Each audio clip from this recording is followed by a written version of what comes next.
Well, Netflix is evolving its gaming strategy in the new year. The Wall Street Journal reporting this morning the company is weighing how to generate some revenue from its gaming services in 2024. Stock up about 0.3%. Currently, Netflix gaming is free to all subscribers. Now the company may be adding in-app purchases or even charging for some of the more sophisticated games on the platform. Feels like Netflix, anything, sports, live events, gaming, Seana, has been a conversation for many years now. Are they going to find new ways to generate revenue? They kind of just went from 0 to 100 with ads in about, 9 months maybe, and that's been a successful lever for them to pull from the subscriber growth perspective. We've seen that the last couple of quarters.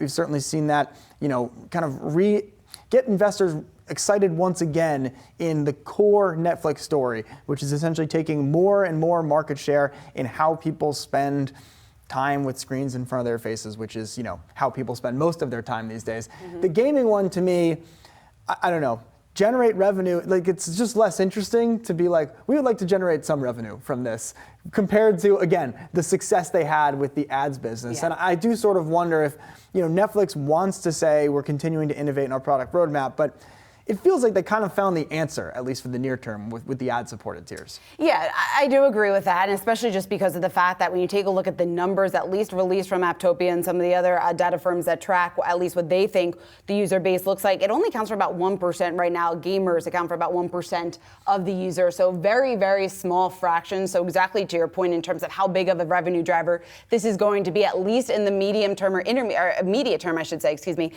given those low numbers. Clearly not going to be anything that investors are going to really change their investment thesis on. But I do think it points to a fact that if this is relatively easy or an easy hurdle here to get over, able to monetize something that people are starting to use, that's becoming a bigger story within the Netflix playbook here going forward. We've heard executives talk about this time and time again, just their emphasis and what they look to see in terms of growth opportunity here for games. So now they look to monetize it.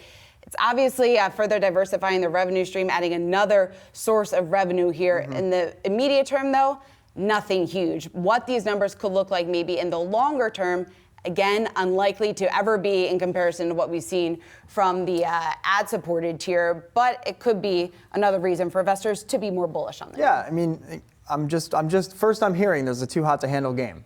Yeah, I was going to say, I've never played the game. But it's like, I guess maybe I'm not being, excited enough about the support, but it is kind of like media empire building 101, right? I mean, it's the Mel Brooks bit from Spaceballs, right? We're going to do the lunch boxes, then we're going to do the games, we're going to do the licensing. So you have a show, it's successful, you make a game, you do a bunch of other stuff. And so here we go. And you charge money for it. You make money from it. Yeah.